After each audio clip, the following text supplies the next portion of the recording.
Hello and welcome. It's Terry here on the channel again. I am so excited to share a video that I created using the extra cheese stamp set. So let's get started. So here's a close-up look at that stamp set. On the left is the extra cheese stamp set, and then on the right is the Brilliant sentiments.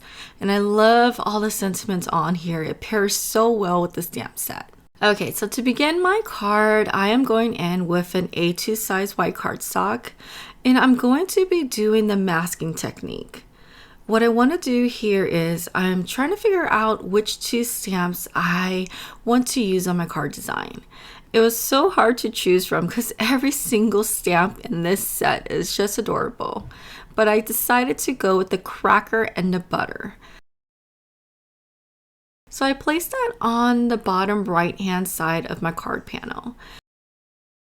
And I'm going to stamp this down with black ink, and I'm using Memento black ink here. I did have to stamp it down a few times to get a good impression. And once I stamp that down onto the white cardstock, I am going to get a piece of masking paper, and I'm going to stamp the same image down onto the masking paper. Then using my fussy cutting scissors, I went ahead and trimmed that out of the masking paper. And after I trimmed out the stamped image off of the masking paper, I am going to place that over the stamped image. This is going to mask off the image for whatever we're going to do on top. For my card design, I am going to stamp down the cutting board right underneath the two. I am stamping that over the mask image. Since the images are masked off, the cutting board will not stamp onto the images. You will see later in this video after I remove all of the masking paper. And once I stamped the cutting board, I did the exact same thing as earlier. I stamped the same image onto masking paper. I trimmed that out with my scissors. Then I applied the masking paper over the stamped image on my card panel. So the areas that are currently masked off are the cute little cracker and butter or cheese and the cutting board. Also note that when I stamped on the cutting board onto masking paper, I did stamp it onto a larger sheet of masking paper. I will explain the reason for this later in this video. Okay, so while all of the images are masked off, I am going to go in with one of the layers from the layered waffle stencil set. There are 3 layers in the stencil, and I pulled out this layer here. And I'm trying to figure out how I want it to appear on my card. And once I was happy with the layout of it, I went ahead and used my magnets, and I placed the magnets over my card panel. I'm going with the ink color Worn Lipstick from the Distress Oxide line, and I'm using my blending buddy and inking up little bits of area here and there on the opening of the stencil. Then going in with the colored Scattered Straw, I am blending that onto the opening areas as well, making sure to blend between the 2 colors to create an even blend and to create a secondary color between those 2 colors.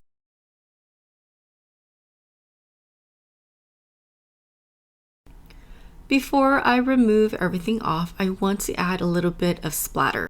Going in with my favorite gold paint, I'm using a paintbrush and splattering that all over the open areas.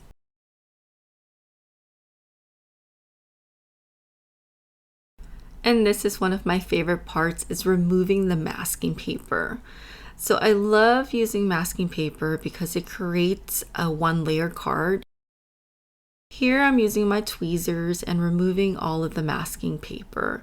You can see here that everything that's hidden underneath the masking paper is nice and clean.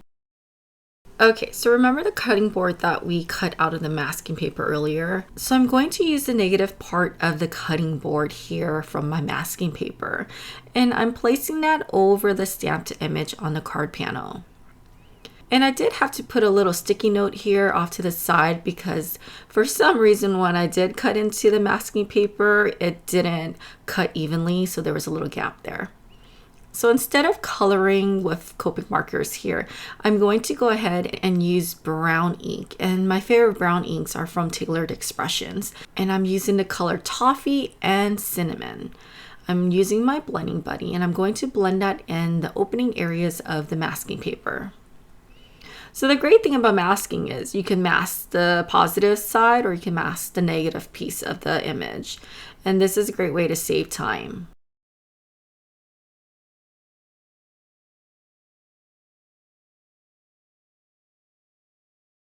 Okay, so after I was happy with that, I went ahead and removed the masking paper. Now you can see that the cutting board has been colored in. Then I went in and I removed the masking paper from the cracker and the cheese or the butter. And I'm going to go in with my Copic markers to color that in. So I will play a little bit of music here and speed up the process a little bit.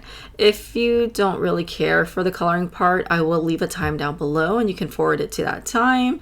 But if you do, I hope you sit back and enjoy. Okay, I'll see you guys in a little bit.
Okay, so I am back. So I did also went in with a white gel pen to add some highlights and detail. Okay, so for the sentiment, I am using Trinity Stamps Brilliant Sentiment. And I love the sentiment set because it has so many options that coordinate so well with the stamp set. I am stamping that onto a brown color cardstock. And I did condition my cardstock with an anti-static powder tool. I inked up the stamp using Versamark ink and I did pour on white embossing powder off screen, and I used my heat tool and set that until it was nice and melted. Then using a basic rectangle die, I die cut the sentiment out using my die cutting machine. I also die cut the same rectangle die a few times and I layered it below the sentiment with liquid adhesive to create dimension.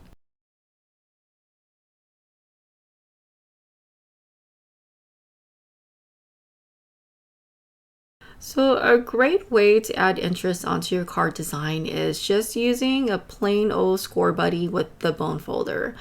I placed my card panel onto the score buddy and I'm just going in with the bone folder and scoring down, not really specific measurements. I'm just scoring down the card panel to create some interest onto my card panel.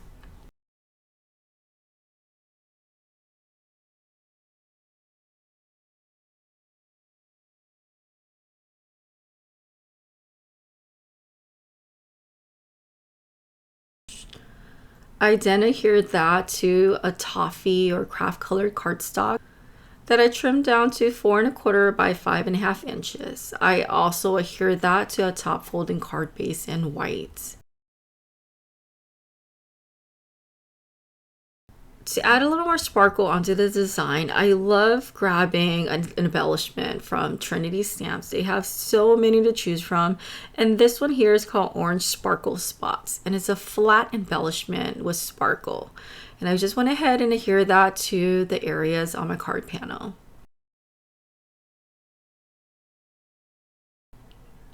And that pretty much completes my card. I hope you found this tutorial helpful and have time to get crafty in your craft space. And please don't forget to thumbs up and subscribe to the channel to get notified of all future videos. Okay, until next time, I hope you have an amazing day. Bye-bye.